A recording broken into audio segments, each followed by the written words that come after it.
Hi, everyone.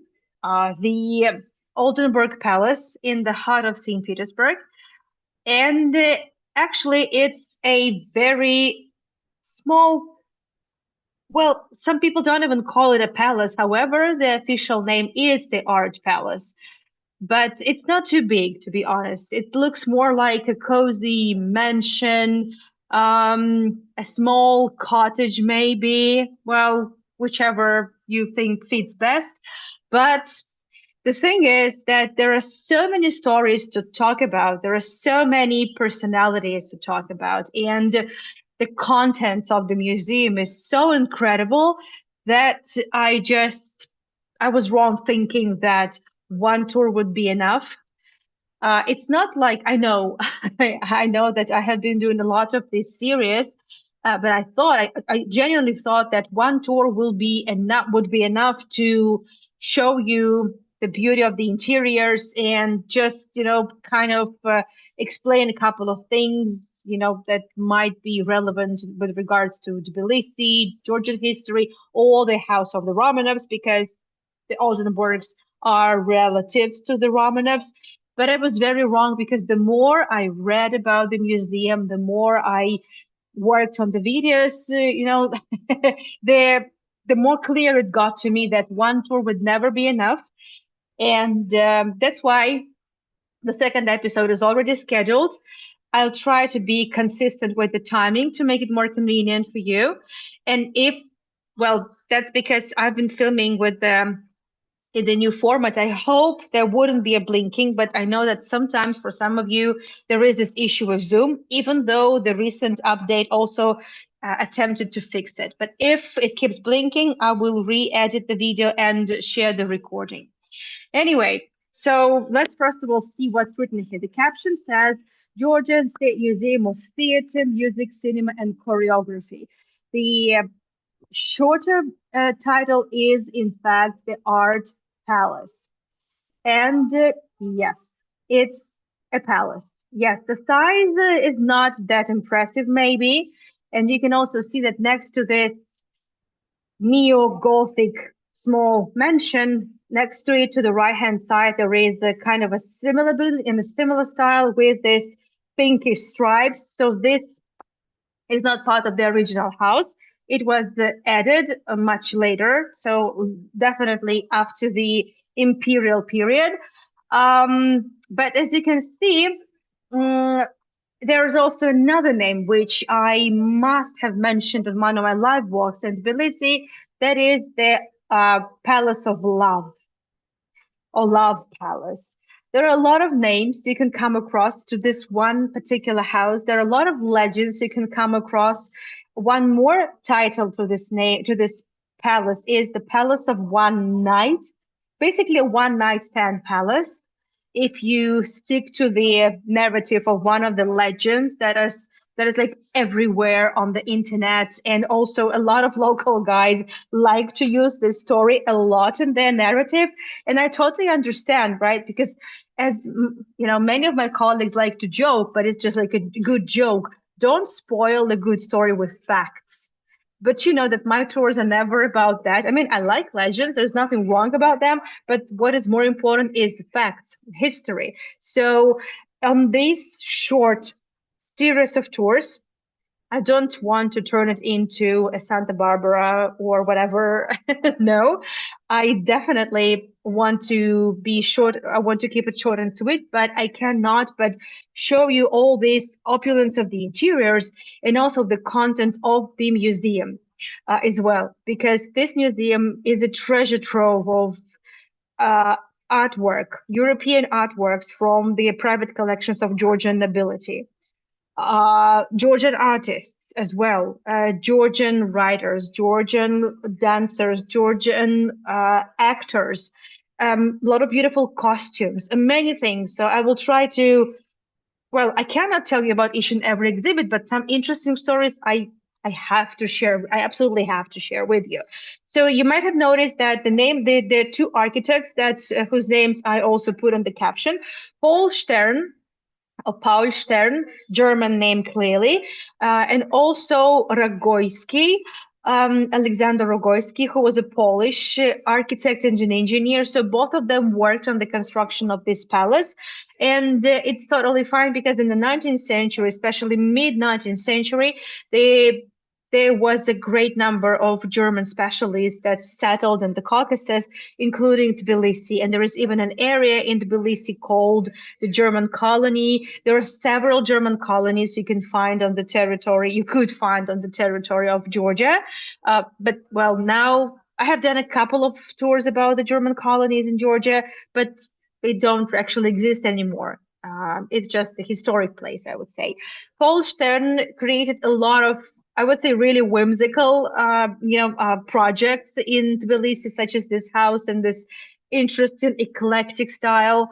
Alexander Rogoyski, he mainly specialized in interior designs, like with regards to the one night stand palace or whatever is Oldenburg Palace. But there is at least one big a project of his still sort of around in Tbilisi, the Orthodox seminary, Orthodox school in the heart of the city. Well, but unfortunately, that was it. I haven't been able to find any other illustrations or portraits of these people, but I think we have something way better than that. We have their gorgeous interiors and just the amazing place. And by the way, this is one of the first buildings in Tbilisi that was restored in the 2000s, and the restoration has actually been very good. It's what I see, and also that a lot of my colleagues are saying. So, briefly, right, why Oldenburg Palace? Uh, I promise we're going to have a more detailed talk about the dynasty and also the love story, the love legend. But in a nutshell, I need to explain why this house has such, I would say, such a wide range of names. So Duke Constantine of Oldenburg was the second cousin to Nicholas II, basically the last Russian monarch. The Oldenburgs are relatives to the Romanovs ever basically ever since Emperor Peter III. That is, I'm just kind of briefly saying mid 18th century. Oldenburg originally, this is the dynasty. Originated in Denmark, but later on, obviously, it became related to many other European royal homes and aristocratic families. And obviously, the Romanovs were definitely one of them. So we could say that the Oldenburg Palace is very much the same as the Romanov Palace, and indeed the scale was very much royal. Duke Constantine, he was sent to the Caucasus because back in the days, Georgia was part of the Russian Empire. It was annexed in early 1800s, and Duke Constantine was in charge of actually different spa resorts. And he was not like he was just, I would say, cruising from one spa resort to another. Obviously not. He had several important things to deal with, but basically he was focusing on turning the south of the Caucasus and the territory around the Black Sea into a resort area for the entire empire. And he happened to be in Kutaisi, a small, it's actually now third biggest town in Georgia. So he happened to be there, and that's where he met the love of his life, Countess Agripina Japaridze. She was married at that time, but the story has it that she fell in love with him. It was love at first sight for both of them, and they could not hold it, and they started seeing each other behind Agrippina's husband's back.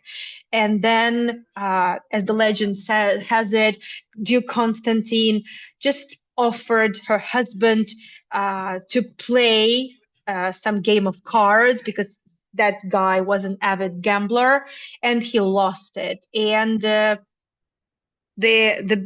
bid was Agrippina herself. That's one story. And as the story has it later on, Agrippina said, "Okay, you can have me, but first build a place for me."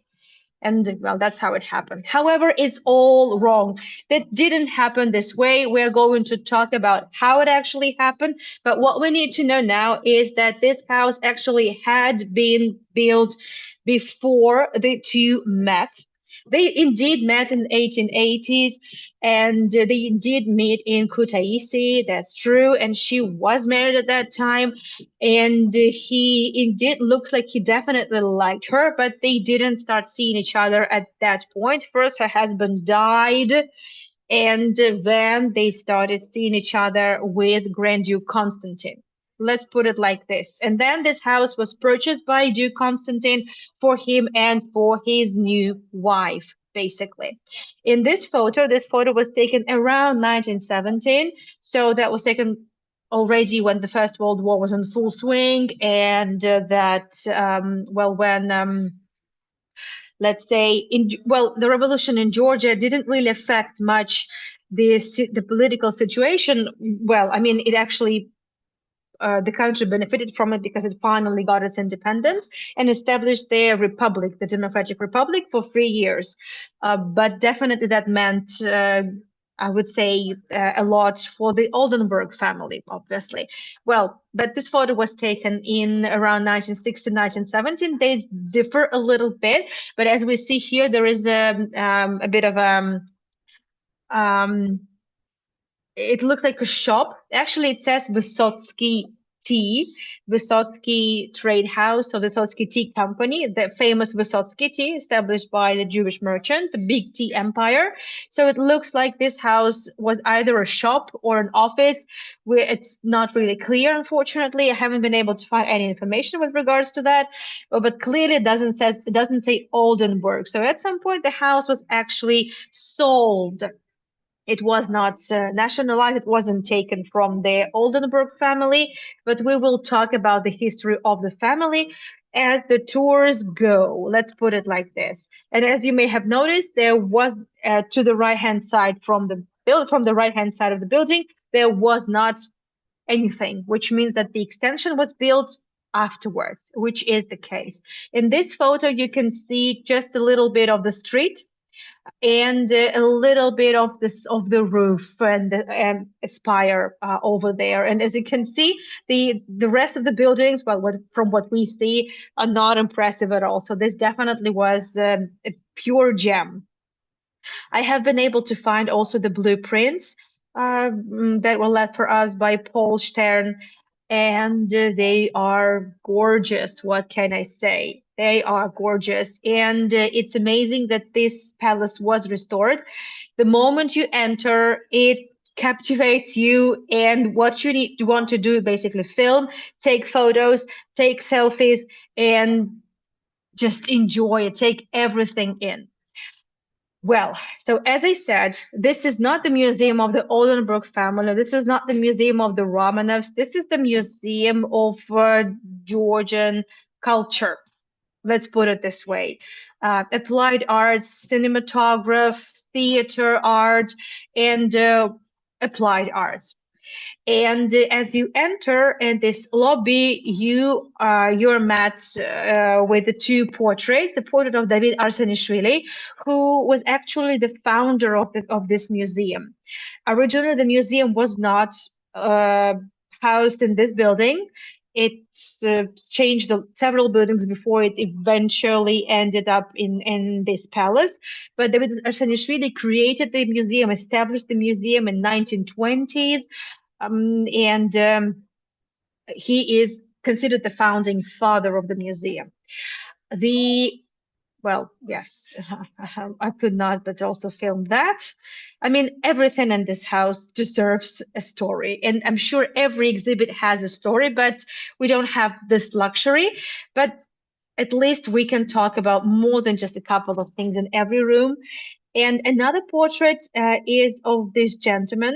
And much to my surprise, actually, I had no idea that Julius Straume, I'm not even sure you how you read that.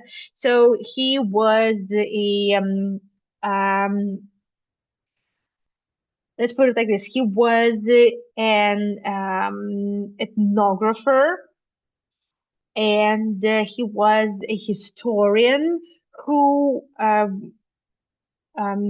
collected, who came to Georgia in the end of the 1880s, and he remained in Georgia for over 20 years. He traveled all around the Caucasus region, all around Georgia, collecting applied art objects and manuscripts and a lot of other items, and they became the core of the collection. He collected several thousands of items, and the collection would grow afterwards, and the collection is still growing. And the museum is also a research facility and kind of an institute, and they have a lot of rotating exhibitions.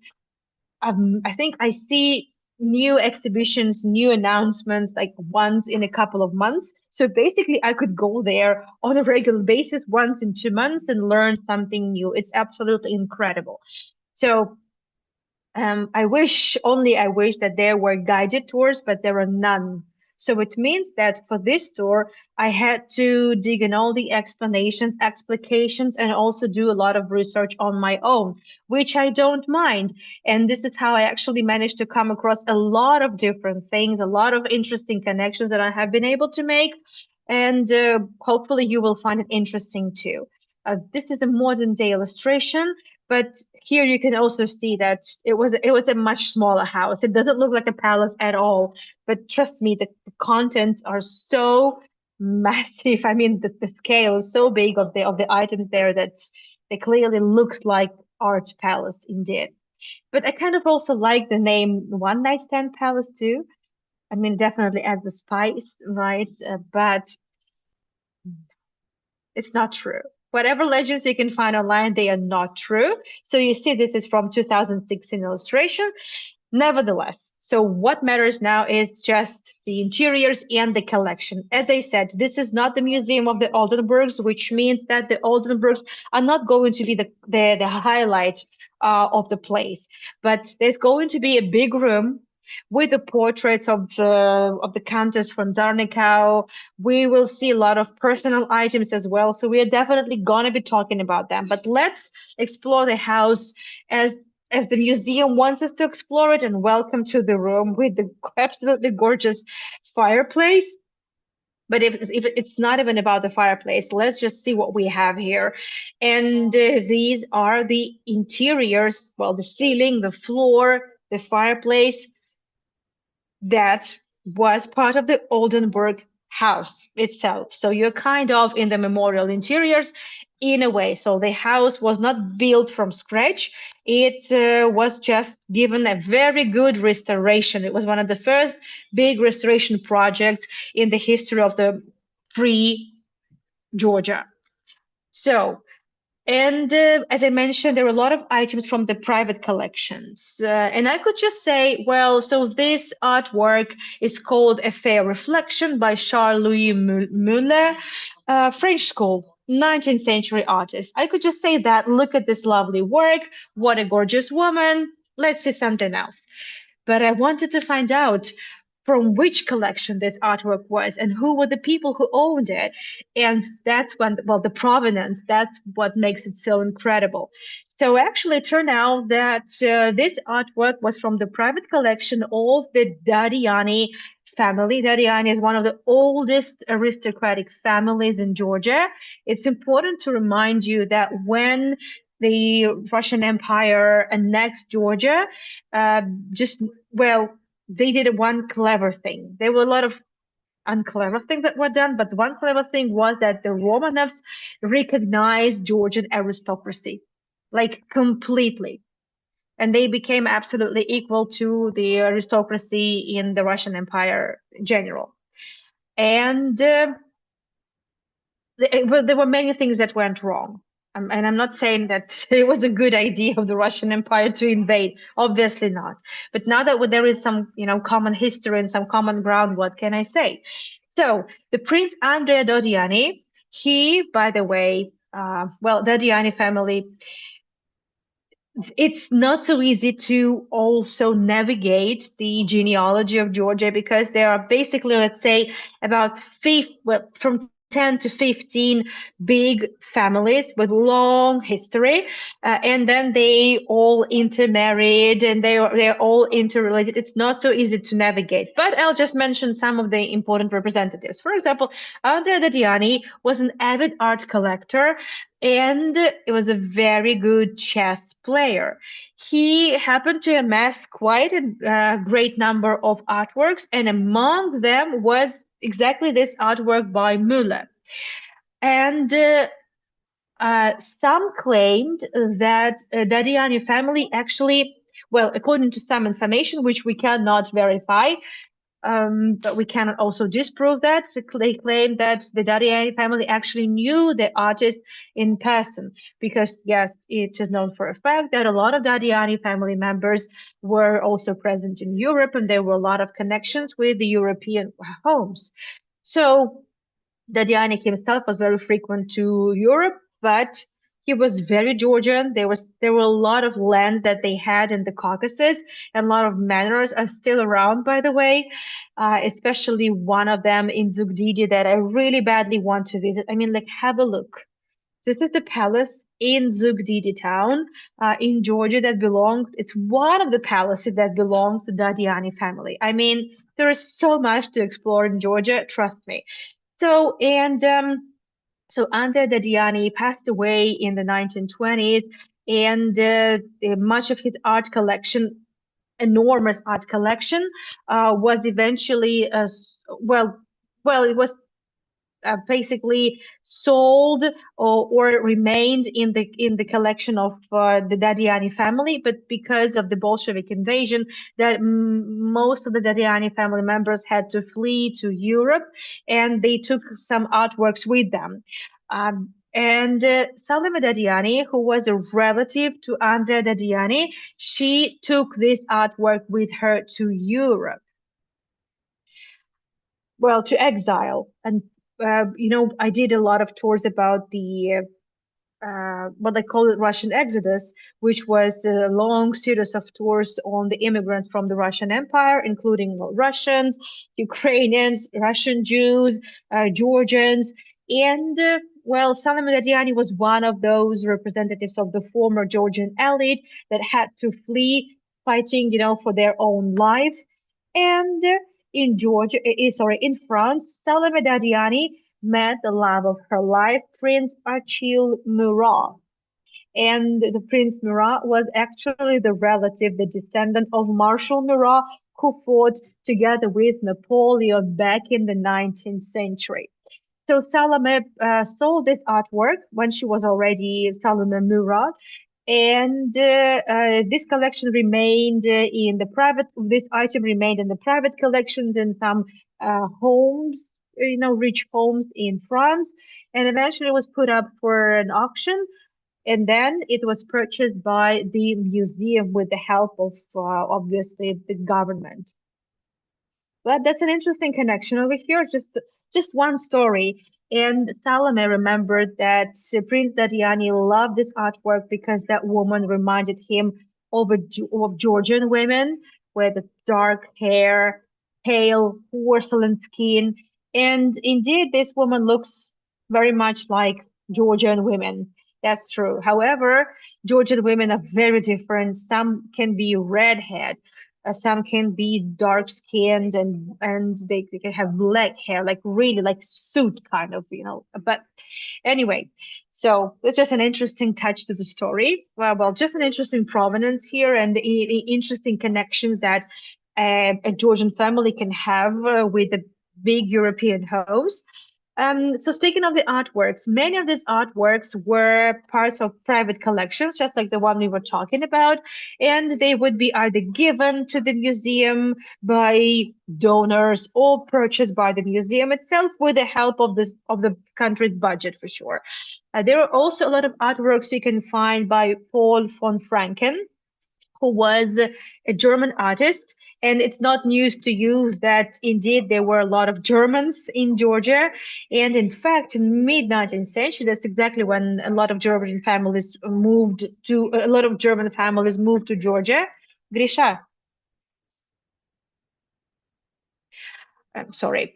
And in fact, at that time, Tbilisi had already come into its own as a big trade center, the center of the Caucasus. It was one of the transition centers for oil and kerosene, so mid-19th century. So it kind of started to become a big travel destination. It would only be even bigger one closer to the 20th century. So there was a great interest towards the Caucasus, and Paul Franken, basically, they Georgians would call him the Maler of the Caucasus. Well, Maler is the German word in German for the artist. So he basically became the artist of the Caucasus. He left us a great deal of artworks depicting different sites and landmarks of Georgia. We'll see a lot more artworks by him. And there are also some artworks that don't really have a big story, but they're just the ones that I really like. For example, this painting, Portrait of a Knight, is attributed to Jacob Vogt, which is the Dutch artist, and attributed to him. That means that must have been. It could be also some done by some of the artists from his school, but well, it's highly likely that it was the artwork done by himself as well. Who knows? There are a lot of artworks that would have this caption attributed, and well, maybe it's just a question of I would say the money, the matter of money, because every expertise is well, it costs money, and maybe there is not really a big importance to prove whether it's Thomas the Kaiser. By the way, Thomas the Kaiser, as I also remember a little bit from a book on Dutch art, that Thomas the Kaiser had not Rembrandt, I would say, come into his own and hadn't he become the Rembrandt, Thomas the Kaiser could have been something very similar to Rembrandt. He was doing very well, and he was a well-accomplished artist of his time. But then Rembrandt came about, and Thomas the Kaiser was kind of outshined and largely, not forgotten, but with time, obviously, we do not remember Thomas the Kaiser, but we all know Rembrandt. However, there are a lot of the Kaiser works in Dutch museums. Well, Natalie, I think you're here, so you may later on tell me if you know Thomas the Kaiser. At least that's what I remember from one of the books that I read about Dutch art. Yep. I'm not going to talk about each and every artwork here, but just, some stories that I think are worth mentioning. And again, Dolly, thank you so much for the tips. Highland of Georgia, Paul von Franken. Some of these artworks are absolutely priceless, because they show you what the life was like in some rural areas. And many of these places are no longer around because of the times, because of the different conflicts and wars that took place. And we get to see also a lot of, because some of the cases, he didn't just, travel to tourist destinations. He would go to, I would say, very remote corners of the Caucasus, and he enjoyed visiting remote areas. So this is absolutely priceless ethnographic material that we're also looking at, apart from its importance as an artwork. So, and needless to say that also a lot of his artworks made their way to Europe, and obviously that only contributed to making Georgia an interesting travel destination in the 19th century. Well, this is interesting. This also the views of Caucasus, and you can see the way people are living, their homes, how the food is made. You can see the toner. You can see the way people are dressed. So this is absolutely unique painting that also can be a good study material. Well, that's the I would say another. It's a copy. That's a copy of the 19th century of Murillo. Okay, that's a copy. Why not? Not a big deal. Why not? But the interesting thing is its provenance. So this artwork was in the private collection of David Sarajishvili. David Sarajishvili, well, you may remember him from my tours. I mentioned him quite a number of times. David Sarajishvili was the brandy king of Georgia.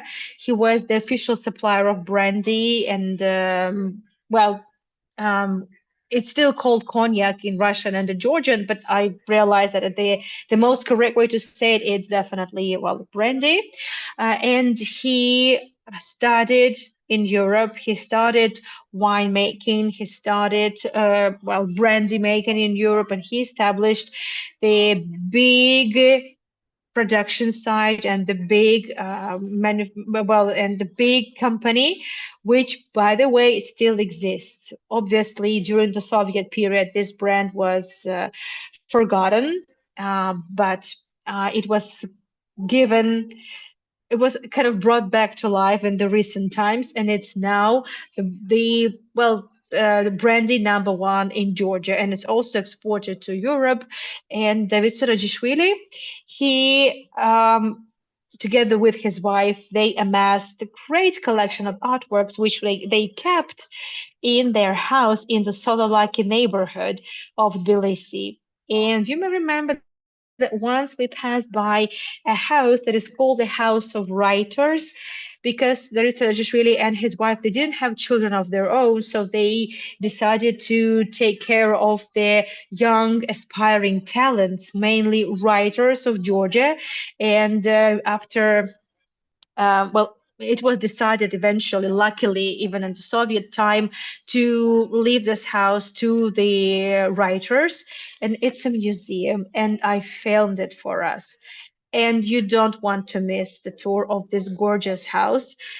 The interiors are absolutely mind blowing. Okay, let's move on. So, as I told you on a number of my tours that I did this summer, that I have been very busy filming different locations, indoor locations where I cannot take you for a live stream tour for a number of reasons. Well, but I can take you on a pre-recorded tour. So when it gets cold and damp in Tbilisi, which is like to happen in January and especially February, well, we'll have, content to enjoy. I would say in dry and warm. Anyway, so uh, painting themselves might not be relevant, but the stories they can share with us are quite spectacular. Well, or at least curious. Now, so as I said, this is a museum of theater, um, cinema, applied art. Also, there is a big depository of manuscripts. We're going to see bits of everything, and also every room. We need to remember this is the home of the Oldenburg family. The thing is that when this house was built, Rogoyski did revamp the interiors to the needs of the Oldenburgs and of the newlyweds. We don't know if the works that were done by Rogoyski, I mean, how big they were. Was it the complete overhaul of the place or just little touch-ups? But the what we see is the original interiors that were left by the Oldenburgs, at least when they sold the house. So, which means that this fireplace, and I have never seen a fireplace of such design. I couldn't take my eyes off it. Um, and so when I said that this is the place where you would want to take selfies every minute, I wasn't joking. I honestly wasn't joking. I have seen a lot of palaces. I'm from St. Petersburg. I'm a tour guide to St. Petersburg. I've seen a lot of palaces, and I have traveled a bit in Europe. So, but this is something kind of well unexpected, absolutely. And this is not it. I mean, this is not even the most opulent interior that I have seen, like at all. And as I said, this is a scientific restoration, which means that we can at least expect, let's say, different the decoration details also to have been here, at least at times of the Oldenburg, maybe even before them. Um, well, there's an interesting artwork that caught my eye over there to the right. I actually thought that it's some well Dutch artist. Mm, well, but I was surprised that it was Thomas Francis Wainwright by the water's edge, Norfolk Broads, 1830. It was also from a private collection that was donated to the museum. And have take a look at the frame, the original frame. Take a look at the ceiling. I have no idea what this thing means. Like this is clearly somebody's horns, but I don't understand what's going on there. We also have some items. Well, they are not original to this house, but these fans, they belonged to, well, some, well, Georgian nobility, or at least they are from, well, some of them are just from the 19th century. And I wanted to show you one particular fan that I really like, this one to the right, this dark one with the, with gold and ivory at the base. It belonged to Ekaterina Dadiani Chavchavadze, again, Dadiani. Actually, she was the mother to Salome Dadiani, who became Salome Murad when she moved to France. So Ekaterina Dadiani Chavchavadze. Chavchavadze, it's another noble family, which I have mentioned many times on my tours. So original, she was the princess of Mingrelia, which is one of the regions in Georgia, basically. And an interesting thing here is, well, even this portrait is quite exceptional because, I need to make sure I follow the timeline because I can easily get carried away. Well, so her portrait was made by Franz Xavier Winterhalter, who did a lot of interior decoration for the Romanovs in mid-19th century, especially when their new Hermitage building was being constructed, which eventually became the first um, building that opened as the public museum in the Hermitage. Well, there's one thing that I need to also to make clear that, well, let's say if I would say a certain Georgian watches the tour, they may criticize me that I tend to connect everything Georgian to the Russian Empire. That's not the point at all, right? Yes, I like to make connections, but not because I want to, I would say, I don't know, neglect Georgian legacy or I don't know, show that the Russian culture prevailed in Georgia. No, nothing like that. Absolutely not. I don't want to, I just, please don't get me wrong. I just like to make connections. That's basically it. And I absolutely admire this place. So Winterhalter happened to create this beautiful portrait. So the thing is that so when the Russian Empire invaded, so a lot of Georgians had to be moved from their lands for a number of reasons, and that also happened with Ekaterina Dadiani. She was taken to St. Petersburg. She did not want it, but politically, I'm not going into details, but she had to come. She had to comply, so she came to St. Petersburg, and she had a house in Zarskoye Selo, which is well, very close to one of the Romanov palaces. She was invited to the coronation ceremony and the coronation ball for Nicholas II. That is, we're talking 18. Oh, well, the coronation ceremony, and also several parties. So I cannot find her here, but it claims, well, also on Wikipedia, I read that in this painting she is present. She was present at that celebration, maybe. So, but also what I discovered later on that she had a beautiful house in Tsarskoye Selo, and she opened a salon there, and a lot of Georgians visited her there in Tsarskoye Selo in St. Petersburg, and also a lot of Russian aristocracy. And it seemed like that she kind of at least had a, I would say, um, she never lost her dignity. And she actually managed to earn a reputation of an extremely refined, educated woman, extremely clever woman. Eventually, she managed to leave to Europe. I assume she didn't feel very comfortable in the country, I mean, in St. Petersburg. So eventually she left for Europe, also having taken quite a number of artworks with her, but a lot of items also remained in her home.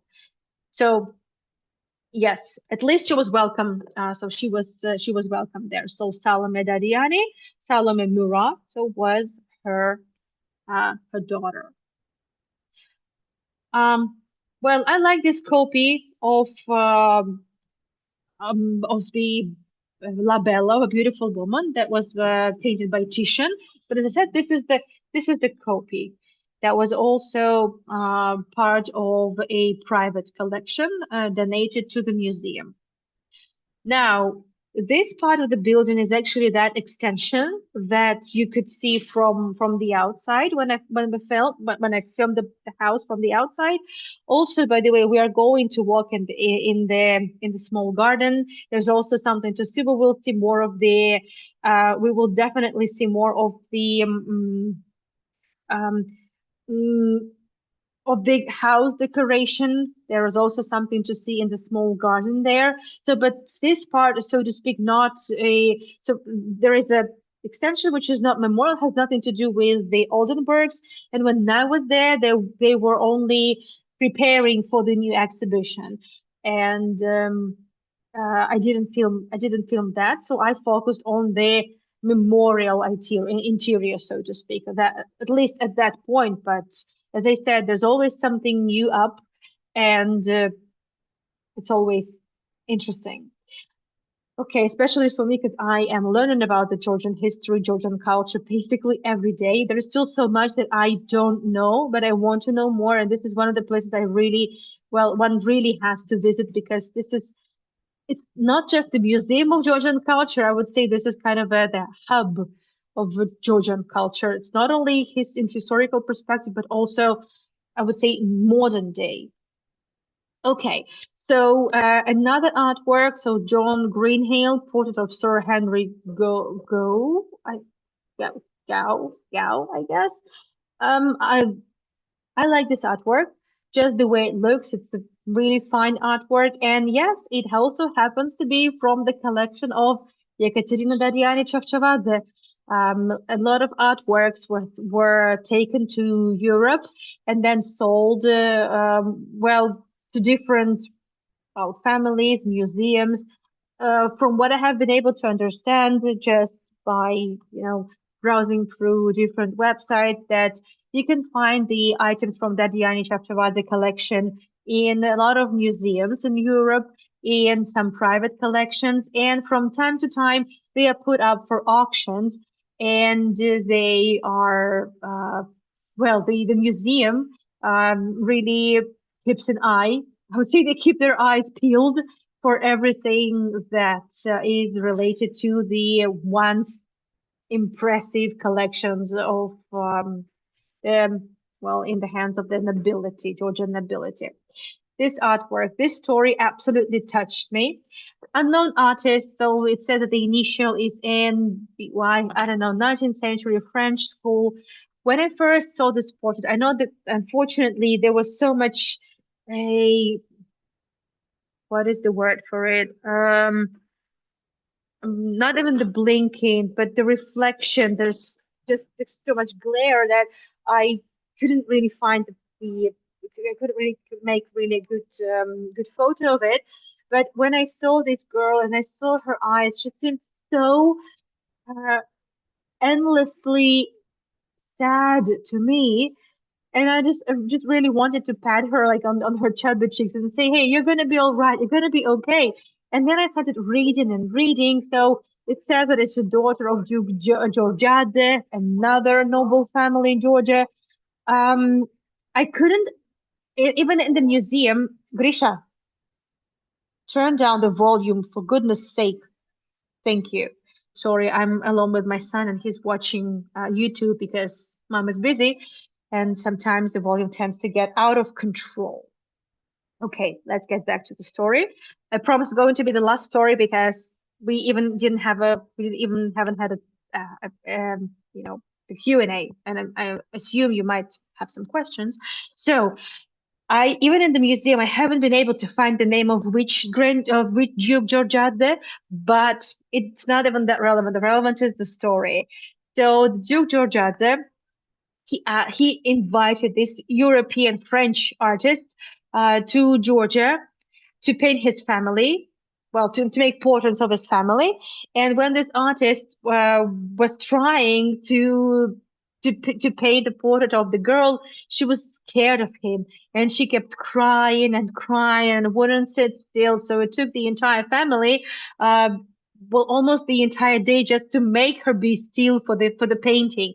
And what I like about this artwork is that in most cases, well, all these portraits would be, to beautify, right? And that was the case because they didn't have any Instagrams or anything, so portraits had to be beautiful.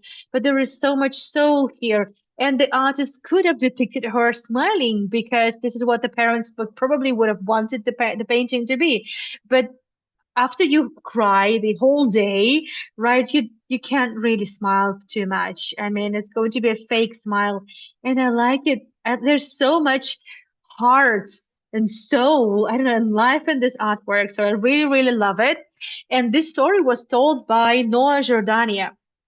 Well, first of all, the Georgiadze family. Yeah. So, well, I was able to find the coat of arms of the Georgiadze family. I'm not going into details now, but basically you need to see it's an oldkin and very distinguished. I know I have been able to find an interesting story of a couple of Georgiadze family members, but I will focus on this one, Zakaria Georgiadze. He was, by the way, one of the most successful winemakers in Georgia. And as you know, well, winemaking is the national pride number one.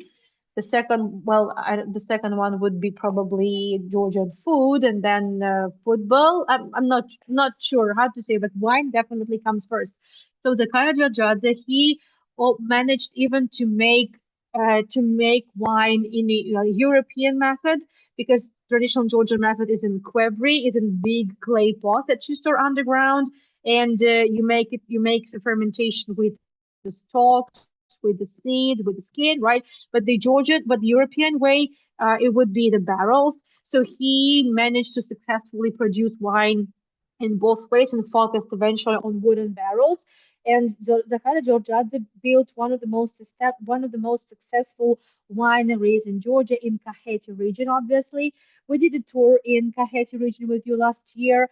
But as I said, he worked both with wooden barrels and with the qvevris, and so it he uh, he became one of the suppliers of the court, and with the kind of judge, the Georgian wine was would be exported to Europe. So he was one of the, I would say, most popular wine manufacturers from Georgia, known outside of Georgia. And so that's an interesting story. Some of the Georgiadze family members had to flee from the Bolsheviks, and their story is quite interesting. I will be talking about them more, especially when I wrap up with my preparations for the American chapter.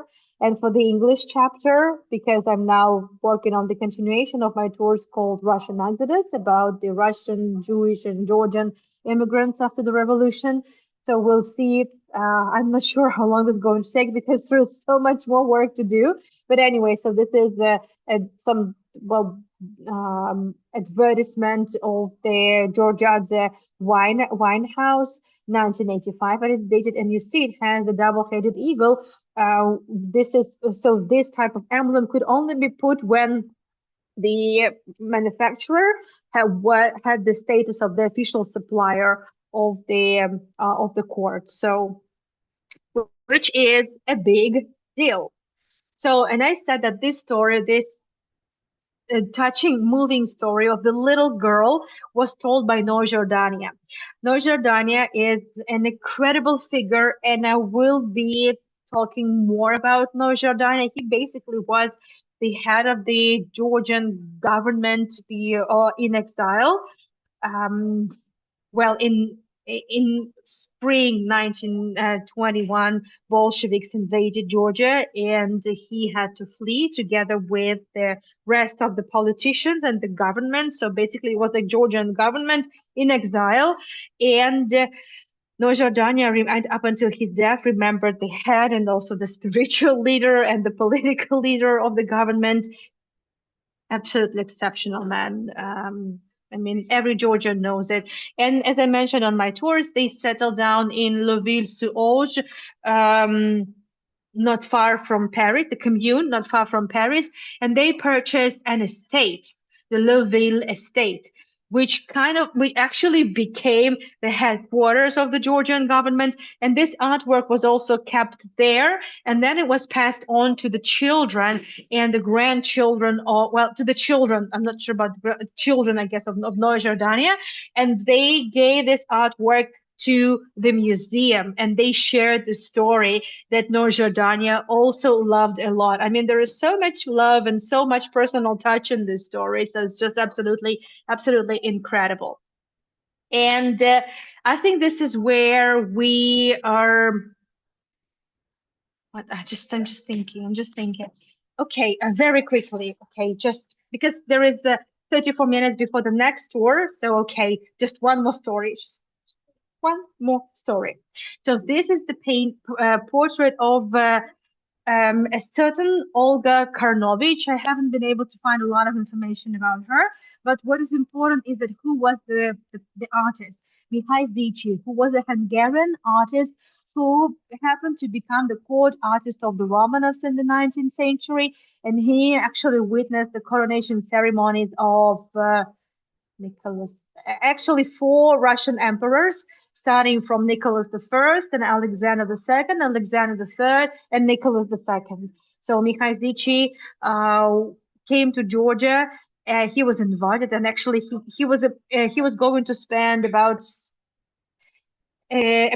several weeks in Georgia in the Caucasus, but he stayed for almost a year. That's Mihai Zici himself, and he fell in love with Georgia, and he was asked to illustrate the the poem of all poems in Georgia. That is, I'm sure for those of you who know my tours, it's the Knight in the Panther's Skin. And this illustration I use a lot on my tours whenever I talk about Shota Rustaveli, who was the 11th, 12th century politician, diplomat, and a poet in Georgia in the court of Queen Tamar. So, and so these illustrations of the Knight of the Panther Skin actually made their way to all European translations. So basically, I would say almost wherever you are in the world and you find a translation, the book of the Knight in Panther Skin, it's like 99.5%. It's going to be Mihai Zici illustrations. So it's just, I would say, exceptional. Well, I'm just giving you the name here, the Knight and the Panther Skin, just in case. And Shota Rustaveli himself, which is another interesting story. So, as I said, he was a politician, diplomat and a poet in the court of Queen Tamar. And just an interesting thing over here, which I have mentioned on my tours, but not so often. So I think once again, it's quite curious that you can find the portrait of Shota Rustaveli in a fresco in the Monastery of the Cross in Jerusalem. And the monastery is still there. It doesn't belong anymore to the Georgian church. For several centuries, it's been part of the Greek Orthodox Church, the Monastery of the Cross. Well, basically, it's in Jerusalem.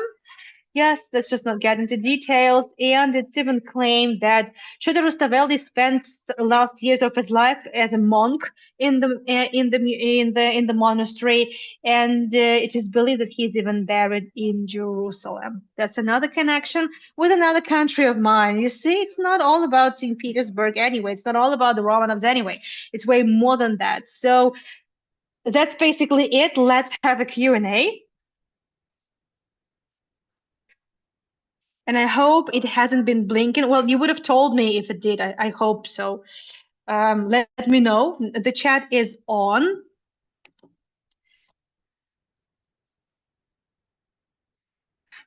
I know there is a little bit of the overrunning. I guess they just couldn't help it.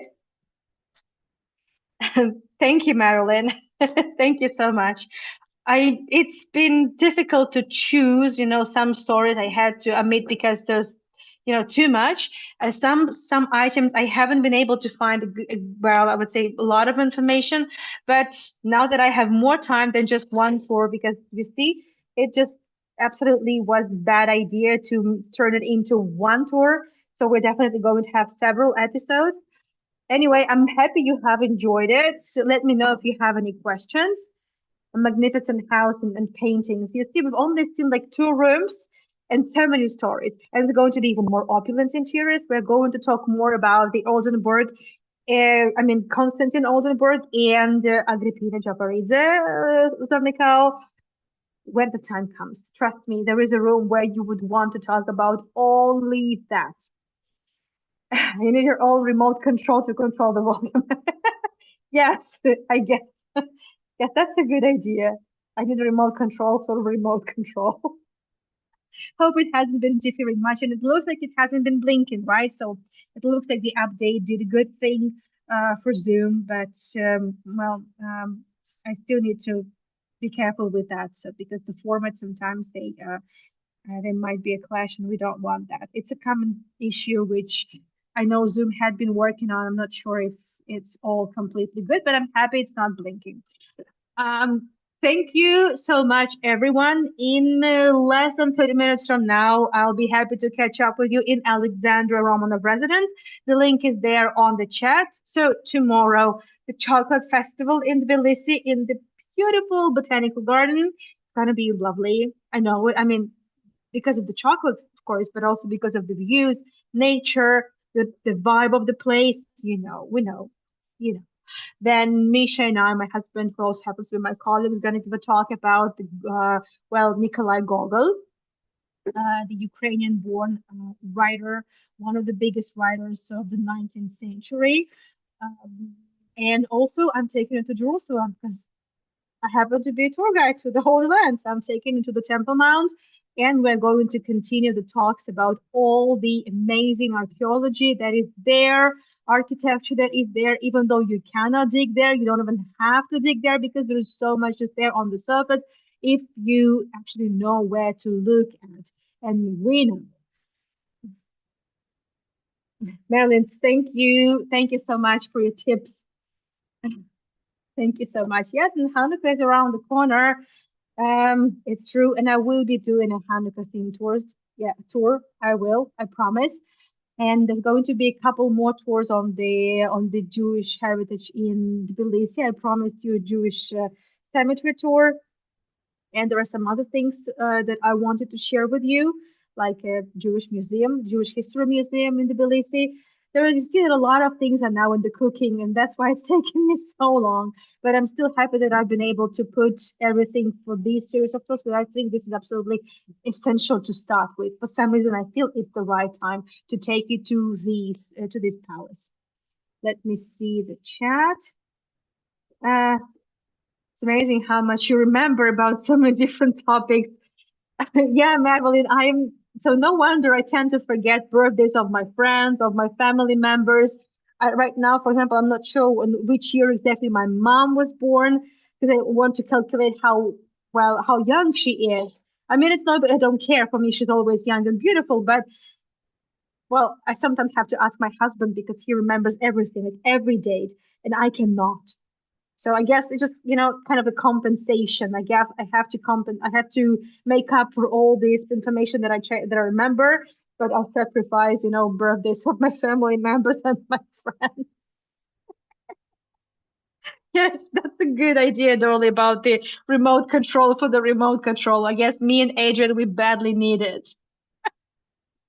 What was the name of that house of the Il? Oh, well, the one night, the Palace of One Night, the Art Palace, the Love Palace. The other version is kind of a my version, like a one night stand palace, because you know. But obviously, it's not. As long as you remember Misha and Grisha's birthday, it's okay. Yeah, that I remember. That I remember. But well, my mom, my dad, I remember the day, but with the year, I actually started struggling with that. Yeah, but maybe it's for the better because it's not really about the age; it's just about to remember it on time. Thank you, everyone, for joining me. I will always appreciate your support, be it a PayPal donation, be it a coffee, and it's okay. We understand it's Dorley anyway. Thank you for everything. Thank you for your interest. And if a certain Georgian, runs into this tour recording, please get me right. Please, I just don't want to get these comments of like another Russian trying to Russianize everything.